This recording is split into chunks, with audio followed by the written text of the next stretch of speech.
বাইজিদ বুস্তামি সারা রাত মা সন্ধ্যা রাতে চাইলো পানি। বাইজিদ ছোট্ট বাবু, সামনে তার পরীক্ষা, সারা রাত ব্যাপী পড়বে।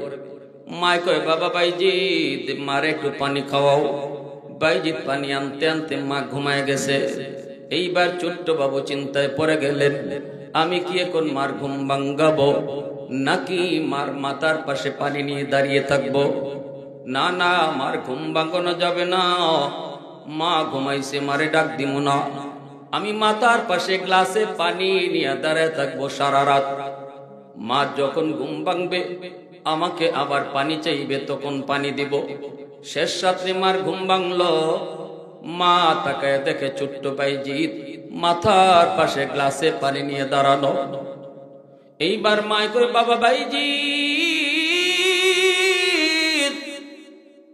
শীতের রাত দাঁড়ায় দাঁড়ায় কাঁপতেছো, হাতে কি? কয় মা পানি। বাবা পানি কেন? কয় মা সন্ধ্যা রাত্রে তুমি পানি চেয়েছিলে। মা ঘুম থেকে লাফ দিয়ে ওইটা কয়, বাবা সন্ধ্যা রাত্রে চেয়েছি, তারপরে কি হলো? কয় মা তারপরে তুমি ঘুমায় গেছো। বাদান রে, সারা রাত গ্লাসে পানি নিয়ে মার জন্য তুই দাঁড়ায় রইলি, একটা বার মারে তুই ডাক দিলি না কেন? কন্যা ঘুমাও, ডাক দিলে তোমার ঘুম ভাঙবে, কষ্ট হবে, এজন্য আমি ডাক দেই নেই। বাইজিদের মা টান দিয়া বুকের মধ্যে জড়ায়া আল্লাহর দরবারে হাত বাড়ায় কয়, মালিক, আজকে আমার ছোট্ট বাইজিদ মার জন্য যা করছে এর বদলা দেওয়ার ক্ষমতা আমার নাই। হাত দুইটা বাড়ায় দিলাম তোমার দরবারে। আল্লাহ, আমার বাইজিদকে শুধু ওলি বানাইলে আমি খুশি না, জগতের সকল ওলিদের সরদার বানাও। আমি যে ছোট্ট একখানা আয়াতে কারিমা তেলাওয়াত করেছি পবিত্র কোরআনের সূরাতুল লুকমান থেকে, এখানে আল্লাহ প্রথম আদেশটা করলেন তার নিজের। প্রথম হকটা আল্লাহর, আনিশকুরলি, আমি আল্লাহর শুকরিয়া আদায় করো। এরপরই আল্লাহ বলতেছেন ওয়ালি ওয়ালিদাই, সাথে সাথে আল্লাহ বলেন, দেরি না, আল্লাহ সাথে সাথে বলতেছেন আমার শুকরিয়া আদায় করার সাথে সাথে বান্দা তোমরা তোমাদের মা বাবার শুকরিয়া আদায় করো।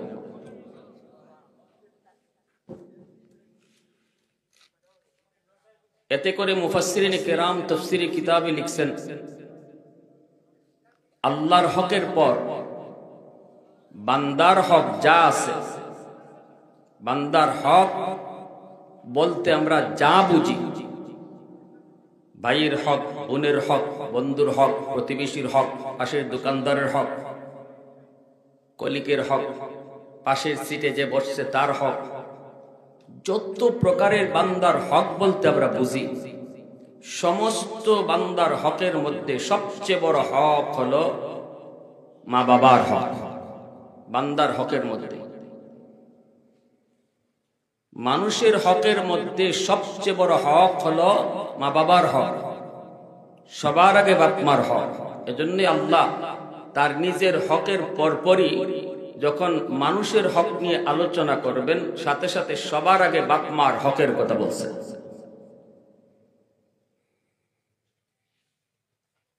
পবিত্র কোরআনের সূরা বনী ইসরাঈল একই সিস্টেম, একই নমুনা, একই তরিকা। ওয়াকাযা রাব্বুকা আল্লা তা'বুদু ইল্লা ইয়্যাহ ওয়া বিল ওয়ালিদাইনি ইহসানা। শুরুতে আল্লাহ তার নিজের হকের কথা বলছেন, গোলামি শুধু আমি আল্লাহর করো, বন্দিগি শুধু আমার করো, এটা আল্লাহর নির্দেশ। এরপরে আল্লাহ বলেন, আমার হক আদায় করার পরপরই তুমি কার হক আগে আদায় করবা? আল্লাহ বলে বাপ মার হক আগে আদায় করো। সুবহানাল্লাহ। বউয়ের হকের কত আগে আদায় করতে বলেন নাই? সন্তানের হকের কত আল্লাহ আগে বলেন নাই? ভাইয়ের হকের কত আল্লাহ আগে বলেন নাই? প্রতিবেশীর হকের কত আল্লাহ আগে বলেন নাই? আল্লাহ আগে বলছেন, আমার হুকুম পালন করছো, নামাজ পড়ছো, হালাল পথে চলছো, আমারে ডরাইছো, ভালো, আলহামদুলিল্লাহ। এবার সবার আমার পরেই মা বাবার হকটার কথা আল্লাহ আলোচনা করে বলেন, তাদের হক আদায় করো। পবিত্র কোরআনের সূরা বাকারা আল্লাহ পাক বলেন, ওয়ায়াসআলুনাকা মাযা ইউনফিকুন কুল মা আনফাকতুম মিন খায়র ফালিল ওয়ালিদাইনি ওয়াল আকরাবিন। আল্লাহ পাক বলেন, বন্ধু, মানুষ তোমার কাছে জানতে চায় টাকা পয়সা কোন কোন জায়গায় ব্যয় করবে। কেউ যদি ব্যবসা করে লাভ পায়, চাকরি করে বেতন পায়, ফসল করে ফসলের টাকা হাতে পায়, যে কোনো পন্থায় যখন তার কাছে পয়সা আসে, এই পয়সা কোন কোন জায়গায় সে খরচ করবে। আল্লাহ বলেন, আমার আপনার নবীকে আল্লাহ বলেন, বন্ধু, মানুষ তোমার কাছে এই বিষয়টা জানতে চায়। জবাব তুমি দিও না বন্ধু, জবাব আমি আল্লাহ দিব। সুবহানাল্লাহ। সব কথার জবাব তো আল্লাহ দেন না, নবী তো সাহাবীদের প্রশ্নের জবাব দেন, ঠিক না? কিন্তু এই প্রশ্নের জবাব দিতে আল্লাহ কয়, বন্ধু তুমি দিও না, আমি দেই। সুবহানাল্লাহ কইবেন না? ওয়ায়াসআলুনাকা মাযা ইউনফিকুন কুল মা আনফাকতুম মিন খায়র ফালিল ওয়ালিদাইন। বন্ধু তুমি বলে দাও, সম্পদ যেই যেই খাতে ব্যয় করবে, 5টা খাতে ব্যয় করবে, 5 জায়গায় সম্পদ সে ব্যয় করবে, এর মধ্যে সবার আগেই হলো বাপ মার জন্য। এটা আমি আল্লাহ বলতেছি। সমস্ত সন্তানকে বলে দাও, তারা যখনই নিজের পকেটের টাকা খরচ করতে যাবে, নিজের জন্য আগে না, সন্তানের জন্য আগে না, বউয়ের জন্য আগে না, সবার আগে নিজের পয়সা বাপ মার জন্য খরচ করবে। নির্দেশটা দিলেন কে? একটু জোরে বলেন কে? আরো জোরে বলেন কে? তাহলে বলুন, শীতের কাপড় নিজেরটা আগে কিনবো না বাপ মারটা? হ্যাঁ যুবক, আওয়াজ দাও। আল্লাহর কথা বুঝে থাকলে জবাব দিবেন। এই যে সামনে শীত আসতেছে, শীতের কাপড় কিনতেই না? নিজেরটা আগে কিনবেন না বাপ মারটা? বউয়েরটা আগে না বাপ মারটা? সন্তানেরটা আগে না বাপ মারটা? নির্দেশ কার? যদি আমি নিজেরটা আগে কিনি আর বাপ মারটা পরে কিনি, তাহলে আল্লাহর নির্দেশ অমান্য করলাম, কবিরা গুনাহ হবে। হ্যাঁ, সাবধান। দ্বীনের নবী, মায়ার নবী, রহমতের নবী তার হাদিস শরীফের ভিতরে বলেন, সালাসাতুন দাওয়াতুম মুস্তাজাবাতুন লা শাক্কা ফীহ, দাওয়াতুল মাজলুম ওয়া দাওয়াতুল মুসাফির ওয়া দাওয়াতুল ওয়ালিদি আলা ওয়ালাদিহি। নবীজি বলেন, 3 ব্যক্তির দোয়া বদদোয়া আল্লাহর দরবারে সরাসরি কবুল হয়। এই 3 ব্যক্তি দোয়া দিলেও আল্লাহর দরবারে কবুল, 3 ব্যক্তি বদদোয়া দিলেও আল্লাহর দরবারে সরাসরি কবুল। অতএব 3 ব্যক্তি কারা কারা একটু শুনবার ইচ্ছা আসেনি না নাই? যাদের দোয়াও কবুল, বদদোয়াও কবুল। দাওয়াতুল মাজলুম, নবীজি বলেন 1 নাম্বার হলো মজলুমের দোয়া বদদোয়া, দুর্বল মানুষের দোয়া বদদোয়া। সমাজের ভিতরে আমি বড় সবল, আমার গোষ্ঠী বড়, আমার ক্ষমতা বেশি, তাই বলে যদি সমাজের কোনো দুর্বল মানুষের উপরে আমি জুলুম করি, কথা দিয়া, হাত দিয়া, সম্পদ কেড়ে নেওয়ার দ্বারা কোনো পন্থায়, যে কোনো পন্থায় যদি তার উপরে জুলুম করি, কারণ আমার পাওয়ার আছে, শক্তি আছে, ওই দুর্বল মানুষটা আমার সাথে পাল্লা দিয়ে সে পারবে না, মেম্বারের কাছেও বিচার নিয়ে যাবে না, কারণ মেম্বারও সবলের পকেটের লোক। চেয়ারম্যানের কাছেও যাবে না, চেয়ারম্যানও সবল মানুষটার পকেটের লোক, ঠিক না? থানায় গেলে পরে দারোগা মামলা নেয় না, কারণ পয়সাওয়ালা সবল মানুষটা থানায় টাকা দিয়ে থানারে জব্দ করে ফেলেছে। এই অবস্থায় নবীজি বলেন, ওই দুর্বল মানুষটা যখন কইয়া কয়, আল্লাহ, দুনিয়ার কোন মানুষের কাছে বিচার দিলাম না, কারণ আমি বিচার কারো কাছে পাবো না গো, মালিক তোমার আদালতে বিচার দিলাম। নবীজি বলেন, মামলা দিতে দেরি হয়, আল্লাহর আদালতে মামলা গ্রহণ হতে দেরি হয় না।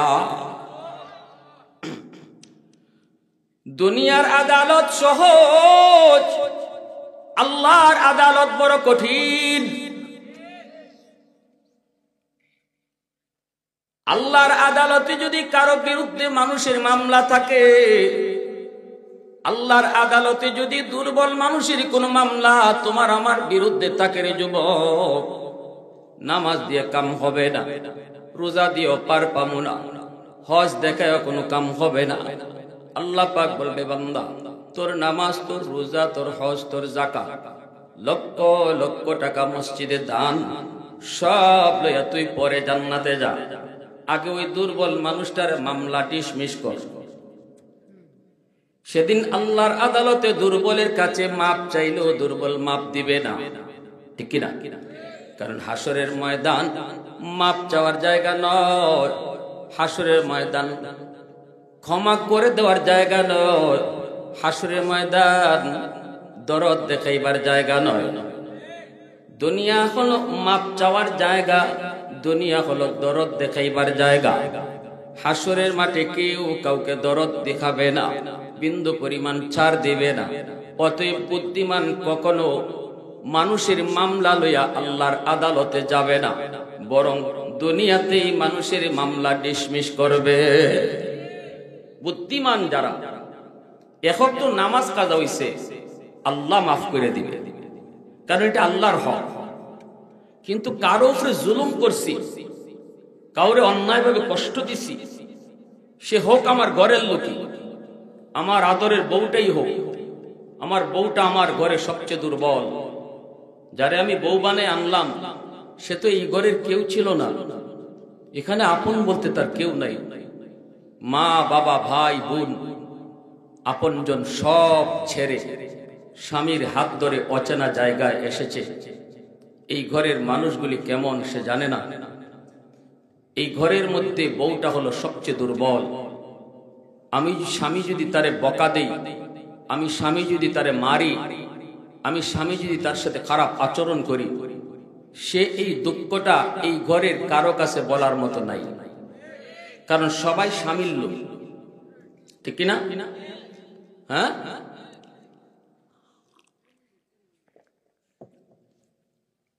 যেই মেয়েটা ছোট্ট থেকে বড় হলো মা বাবা ভাই বোনের মহব্বত পেয়ে, সে যখন স্বামীর হাত ধরে স্বামীর বাড়িতে চলে আসলো, এই বাড়ির মানুষগুলি কেমন সে জানে না, শ্বশুরের মেজাজ কেমন জানে না, শাশুড়ির মেজাজ কেমন জানে না, ননদের মেজাজ কেমন জানে না, দেবরের মেজাজ কেমন জানে না। এই অবস্থায় শুধু স্বামীর মুখটা দেখে, স্বামীর হাতটা ধরে, স্বামীর বুক ভরা ভালোবাসা পাওয়ার আশায় সে আপন মানুষগুলাকে চিরদিনের জন্য পর বানায়া স্বামীর ঘরের মানুষগুলাকে আপন বানায় নিছে। এই দুর্বল মানুষটার সাথে যদি আমি অন্যায় আচরণ করি, আমি যদি কথায় কথায় তারে কষ্ট দেই, চোখের পানির ফোঁটা আল্লাহর জমিন বরদাস্ত করে না, ওই মেয়েটা কান্না করে রান্না করে যায়া বাথরুমের ভিতরে যায়া কান্না করে চোখের পানিটা ফালায়। অনেক মেয়েরাই আছে বাবারে ফোন করে কয় না, বাবাকে ফোন করে জানায় না, মাকেও ফোন করে জানায় না, স্বামীর বাড়ির নির্যাতনের কথা বাপ মারে জানায় না, কারণ মনে করে বাবা কষ্ট পাবে, মা কষ্ট পাবে।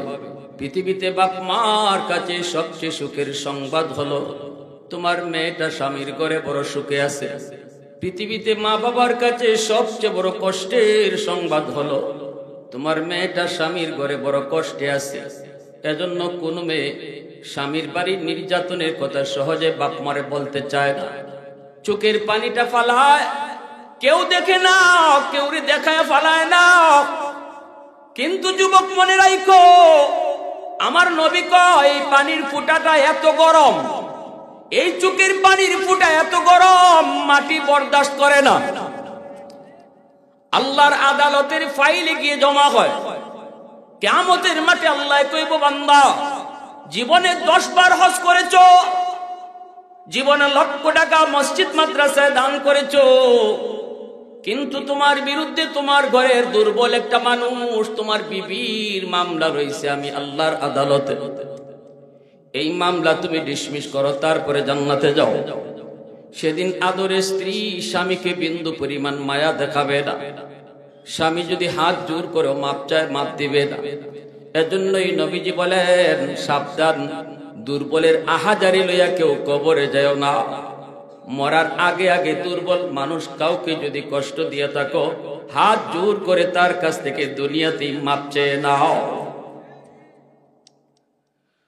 ওয়া দাওয়াতুল মুসাফির, নবীজি বলেন 2 নম্বর হলো মুসাফিরের দোয়া, বদদোয়া। মুসাফির মানুষকে কষ্ট দিও না। অচেনা অজানা মানুষ লম্বা সফর করে এসেছে, হয়তো তোমার কাছে কোনো জিনিস জানতে চেয়েছে, সাবধান, তুমি জানলে তারে সহজে সুন্দরে বলে দাও। কখনো মুসাফিরকে তুমি কষ্ট দিও না, পারলে তারে 1 গ্লাস পানি খাওয়াও, সে অনেক দূর থেকে এসেছে। নবীজি বলেন, মুসাফিরকে যদি তুমি 1 গ্লাস পানি খাওয়াই একটু খুশি করো, অন্তরের ভিতরে যে তার দোয়া সৃষ্টি হবে, এই দোয়াটাও আল্লাহর দরবারে সরাসরি কবুল। 3 নাম্বার হলো নবীজি বলেন, ওয়া দাওয়াতুল ওয়ালিদি আলা ওয়ালাদিহি, মা বাবার দোয়া বদদোয়া, বাপ মার দোয়া বদদোয়া সন্তানের জন্য আল্লাহর দরবারে সরাসরি কবুল। বাপ মা যদি সন্তানের জন্য দোয়া করে, এই দোয়াটাও আল্লাহর দরবারে ডাইরেক্ট কবুল। বাপ মা যদি সন্তানের জন্য বদদোয়া দেয়, এই বদদোয়া কিন্তু সরাসরি কবুল। এজন্য বলি, যুবক, কথাটা আমি বলি নাই, কথাটা বলেছেন আমার নবী। নবীও নিজের থেকে কিছু বলেন না, আল্লাহ যা বলেন নবী তাই বলেন। আওয়াজ আসতে কেন? মা ইয়ানতিকু আনিল হাওয়া ইন হুয়া ইল্লা ওয়াহয়ুন ইউহা। নবীজি বলেন, আমি নিজের থেকে কিছু বলি না, আল্লাহ যা বলে তাই বলি। সুবহানাল্লাহ জোরে বলে। তাহলে বোঝা গেল বাপ মার দোয়া বদদোয়া সরাসরি কবুল। দোয়া করলে দোয়াও কবুল। দোয়া চাইতে হয় না, দোয়া নেওয়ার জিনিস। ভালো করে বুঝো, দোয়া চাইতে হয় না, দোয়া নিতে হয়। বলবেন, হুজুর দোয়া চাওয়া আর নেওয়ার মধ্যে তফাৎ কি? বুঝি নাই। হুজুর আমার জন্য একটু দোয়া কইরেন, আম্মা আমার জন্য দোয়া কইরেন, আব্বা আমার জন্য দোয়া কইরেন। এটা যেমন বলবা তো বলো, কিন্তু মূলত এটা দোয়া চাওয়ার তরিকা না। দোয়া হলো আমি এমন আচরণ করব তাদের সাথে, এমন ভালো আচরণ করব যেই আচরণে আমার মা খুশি হবে, বাবা খুশি হবে। অন্তর খুশি হওয়ার নামটাই হলো দোয়া। দোয়ার সম্পর্ক হাতের সাথে না, দোয়ার সম্পর্ক হলো দিলের সাথে। ঠিক কিনা জোরে বলে?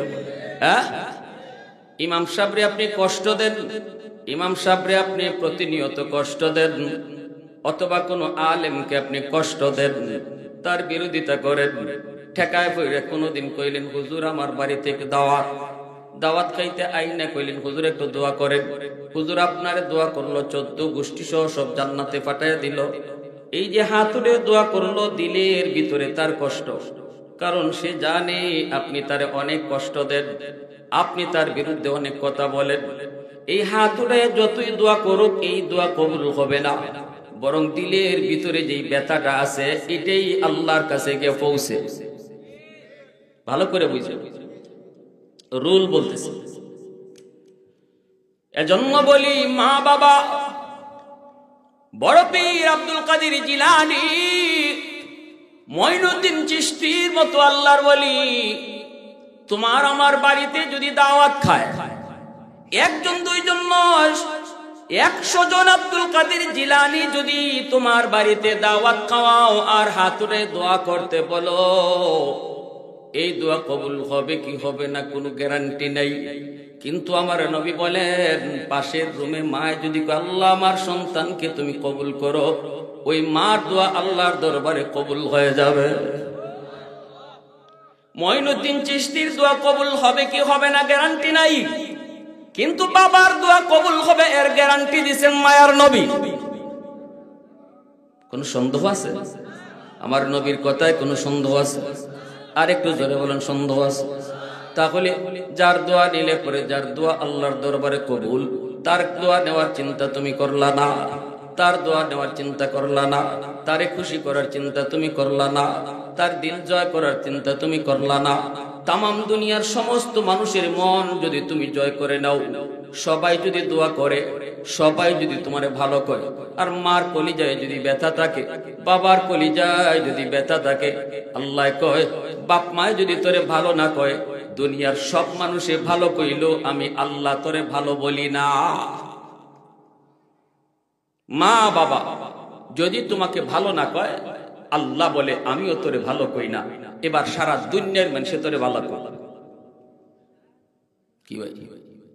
রেদার রব্বি ফি রেদাল ওয়ালিদাইন ওয়া সাকাতুর রব্বি ফি সাকাতিল ওয়ালিদাইন। এজন্যই তো নবীজি বলেছেন, বাপ মা খুশি তো আল্লাহ খুশি, বাপ মা নারাজ তো আল্লাহ নারাজ। আল্লাহ নারাজ, বাপ মা নারাজ হলে আল্লাহ নারাজ হয়। নামাজ পড়লেও তুমি আল্লাহকে রাজি করাইতে পারবা না। লক্ষ টাকা মসজিদে দান করলো আল্লাহ রাজি হবে না। এলাকার প্রতিবেশী সহ গ্রামের সব মানুষকে তুমি খুশি করলা, তবু আল্লাহ খুশি হবে না। যদি মা বাবা খুশি না থাকে, কে খুশি না থাকে? জোরে বলেন কে? শ্বশুর শাশুড়িরে খুশি করো, অসুবিধা নেই, আমরা নিষেধ করব না, কারণ শ্বশুর শাশুড়িও মা বাবা। শ্বশুর শাশুড়িরে খুশি করো, নিষেধ করি না, কিন্তু শ্বশুর শাশুড়ি খুশি হলে আল্লাহ খুশি। হাদিস আমরা পাই না রে যুবক, হাদিস পাই বাপ মা খুশি থাকলে আল্লাহ খুশি। এখন আবার এই কথা কইেন না যে শ্বশুর শাশুড়ির আর খুশি করা যাবে না। আমি বলি খুশি করো, এটা শরীয়তের বিধান, খুশি করো, কিন্তু আল্লাহ খুশি কারে খুশি করলে? শ্বশুর শাশুড়িরে খুশি করলে আল্লাহ খুশি, এমন এত বড় হাদিস আমরা পাই নাই। হাদিস পেয়েছি বাপ মা খুশি থাকলে আল্লাহ খুশি হয়ে যায়। পিসাবরে খুশি করো, অসুবিধা নাই, যদি তিনি খাঁটি পীর হন, খাঁটি আল্লাহওয়ালা হন। মুরগি লইয়া যাও, লাউ লইয়া যাও, গরু লইয়া যাও, অসুবিধা নাই, কিন্তু পীর খুশি থাকলে আল্লাহ খুশি। হাদিস আমরা পাই না, হাদিস পাই বাপ মা খুশি থাকলে আল্লাহ খুশি। তাহলে যেই মা খুশি থাকলে আল্লাহ খুশি, ওই যেই বাবা খুশি থাকলে আল্লাহ খুশি। ওই বাপ মারে একালে কমলা খাওয়া তুমি খুশি করো, আল্লাহ খুশি হয়ে যাবে। ঠিক কিনা যেরকম মারে বাবারে একালে কমলা খাওয়াও না, শ্বশুর বাড়িতে বল মাছ লইয়া যাও। যেই কমলাটা তুমি খাও, যেই কমলাটা তুমি বউ বাচ্চারে নিয়ে খাও, মারে দিলা না, বাবারে তুমি দিলা না, এই কমলাটা চুলানো মাত্রই মার নাকে যায় লাগলো, বাবার নাকে যায় কমলার গ্রানটা যায় লাগলো, মার চোখের পানি পড়ে। মা কয়, ও মালিক, সারা জীবন আমার সন্তানরে আমি কমলা চুলায় চুলায় খাওয়াইলাম। বাবা যখন কমলা নিয়ে আসতো, ওর বাবা যখন কমলা নিয়ে আসতো, কোনোদিন নিজে আগে মুখে দেই নাই, কমলা চুলায় চুলায় আমার সন্তানের মুখে দিছি। আজকে আমরা বুড়া মানুষ, মন চায় একটা কমলা খাওয়া, আমার সন্তান বউ বাচ্চা নিয়ে কমলা খায়, কিন্তু আমরা বুড়া বুড়ির একটা কমলা দেয় না। কমলার গ্রানটা কিন্তু মার নাকে যায় লাগলো। এর যুবক, ওই মার চোখ থেকে যদি একটা পানির ফুটা জমিনে পড়ে রে যুবক, এটা পানির ফুটা না, এটা তোমার জীবন ধ্বংস করে দেওয়ার এক ফুটা আগুন। ঠিক কিনা জোরে বলো? এটা পানির ফুটা না, এটা আগুন। বউ বাচ্চা নিয়া দেশি মুরগি দিয়া তুমি খাও, অথচ মার নাকে মুরগির গ্রান যে লাগলো, তরকারির গ্রান পাইলো, কিন্তু মাকে তুমি একটু দিলা না, খাওয়াইলা না। মনে রাখো জীবন কেমনে তোমার বরবাদ হইতেছে, একটু শোনো। এজন্যই তো হাকিমুল উম্মত মুজাদ্দিদে মিল্লাত মাওলানা আশরাফ আলী থানভী রাহমাতুল্লাহি আলাইহি লিখেন, যেই সন্তানের উপরে বাপ মার দোয়া আছে, কথায় কথায় বাপ মার খবর নেই, ঘর থেকে বের হতো মারে খুশি করে বের হয়। কেমনে বের হয়? কয় আম্মা বাজারে যাই, আব্বা বাজারে যাই, আব্বা তোমার ওষুধ আসেনি, আম্মা তোমার ওষুধ আসেনি, আম্মা তোমার ফান আসেনি। এতটুকু কথা বইলে যেই সন্তান বাজারে গেল, মার দিল খুশি হয়ে গেল, ঠিক কিনা? কত সন্তান ঘর থেকে বের হয়ে মাকে জিগায় না, এই সন্তান বের হয়ে যাবে, হারিয়ে যাওয়ার কোনো ভয় নেই, মা বাবার কোনো টেনশন নাই, জিগানোরও প্রয়োজন নাই। কিন্তু এরপরও যেই সন্তান কয় মা যাইতেছি, আব্বা বাজারে যাইতেছি, মা বাবার দিল খুশি হয়ে যায়। কমলাটা আইনা সন্তানের হাতে দেয় না, মার হাতে আগে দেয়। মা কমলাটা সোলায়া নিজে খায় না, কমলাটা সোলায়া সবার আগে তার নাতির মুখেই দেয়। যেই সন্তানের হাতে তুমি দেওয়ার কথা, এই সন্তানকে তোমার মা খাওয়াবে আগে, নিজে খাবে না। নাতি নসারে রাইকা মা কোনোদিন খায় না, দাদি কোনোদিন খায় না, দাদা কোনোদিন খায় না। কিন্তু মার হাতে দেওয়ার কারণে, বাবার হাতে দেওয়ার কারণে বাপ মার দিল খুশি। আল্লাহ বলে, এরে বান্দা, মারে তুই খুশি করলি না, যেন আমি আসমানের মালিক রে খুশি কইরা নিলি, আমি আল্লাহ রে তুই খুশি কইরা নিলি। হাকিমুল উম্মত মুজাদ্দিদ মিল্লাত মাওলানা আশরাফ আলী থানভী রাহমাতুল্লাহি আলাইহি লিখেন, যেই সন্তান মারে বাবারে খুশি রাইখা চলার চেষ্টা করে, আল্লাহ পাক তারে 5টা পুরস্কার দান করে। কয়টা পুরস্কার? জোরে বলেন, আরো জোরে বলেন, কয়টা? মা বাবারে খুশি করতে লক্ষ টাকা খরচ করতে হয় না যুবক, বোয়াল মাছ খাওয়াইতেও লাগে না। একালি কমলা যদি মার হাতে তুমি এনে দাও, দেখবা মার দিল খুশি হয়ে গেছে।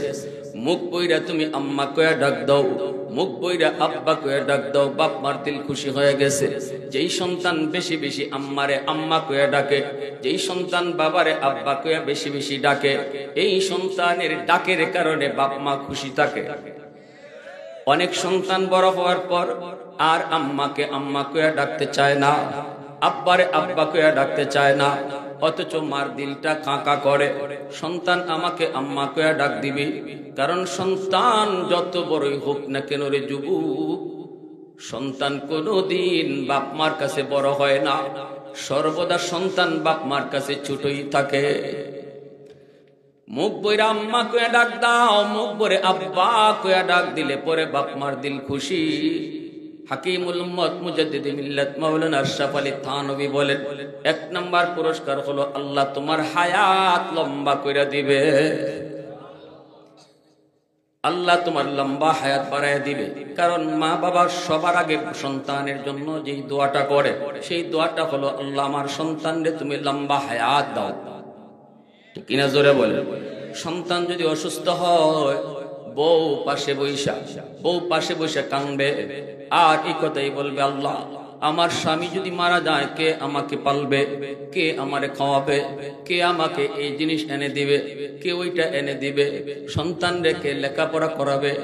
কত কথা বইলা বউ পাশে কান্দে, কিন্তু মা পাশে বসে কয়, আল্লাহ আমার হায়াতটা আমার সন্তানরে দিয়ে দিলাম, তবু আমার সন্তানের হায়াত তুমি বাড়ায়া দাও। একমাত্র মা, একমাত্র বাবা, যেই মা যেই বাবা সন্তানকে নিজের হায়াত দিয়া দেয়, অসুস্থ হলে পরে কয়, মালিক আমার হায়াত আমার সন্তানরে দিয়া দিলাম, তবুও তুমি বাঁচাও। আল্লাহ রাসূল কয়, মা বাবা যেই দোয়া করে দোয়া কবুল। তাহলে বাপ মার সর্বপ্রথম দোয়া হয় সন্তানের জন্য লম্বা হায়াতের। এজন্যই যে সন্তানের উপরে বাপ মার দোয়া থাকে, এই সন্তানের হায়াত আল্লাহ বাড়ায়া দেয়।